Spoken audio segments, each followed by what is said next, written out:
दिंडोरी वृत्तांत न्यूज, आवाज सर्वसामान्यांचा। वणी ग्रामीण रुग्णालय विविध समस्यांच्या गर्तेत।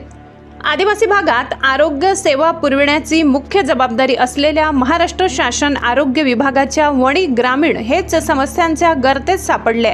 त्याला कारणही तसेच आहे। रुग्णालयात नेहमी उशिरा येणारे वैद्यकीय अधीक्षक यांचा कर्मचाऱ्यांवर कुठलाच अंकुश नसल्याने अनेक कर्मचारी हे दुपारी 3 वाजताच घरी निघून जात असल्याचे चित्र वणी ग्रामीण रुग्णालयात नेहमीचेच झाले। रुग्णालयाच्या आवारात असलेले सौर स्ट्रीट लाईट हे बंद असून त्यातून बॅटरी गायब असल्याचे निदर्शनास आले। प्रतिक्रिया घेण्यास गेलो असता कार्यालयीन अधीक्षक उपलब्ध नसल्याचे दिसून आले। हालचाल आवक जावक रजिस्टर अपूर्ण स्वरूपाचे दिसून आले। एवढी स्ट्रीट लाईटची मोठी दुरावस्था झाल्याचे दिसून येते। महत्त्वाचे म्हणजे स्ट्रीट लाईट कोणत्या कंत्राटदाराकडून बसवले, त्यांच्याकडून किती वॉरंटी आहे याबाबत संबंधित अधिकाऱ्यांकडे उत्तर नाही। त्या कंत्राटींना दुरुस्तीबाबत कळविले की नाही याबाबत अभिज्ञता आहे।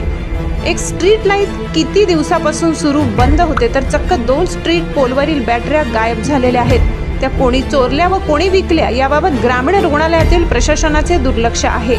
हे दुर्लक्ष माहिती असूनही मुद्दाम करतात की काय अशी नागरिकांमध्ये चर्चा आहे। बॅटऱ्या चोरीला गेल्या याबाबत ग्रामीण रुग्णालयातील अधिकारी यांनी वणी पोलीस स्टेशनला कळविले होते का?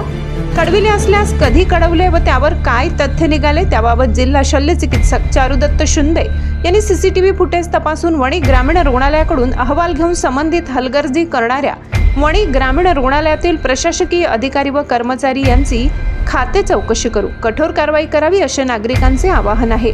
दिंडोरी वृत्तांत न्यूज, वृत्त संकलन विभाग, नाशिक।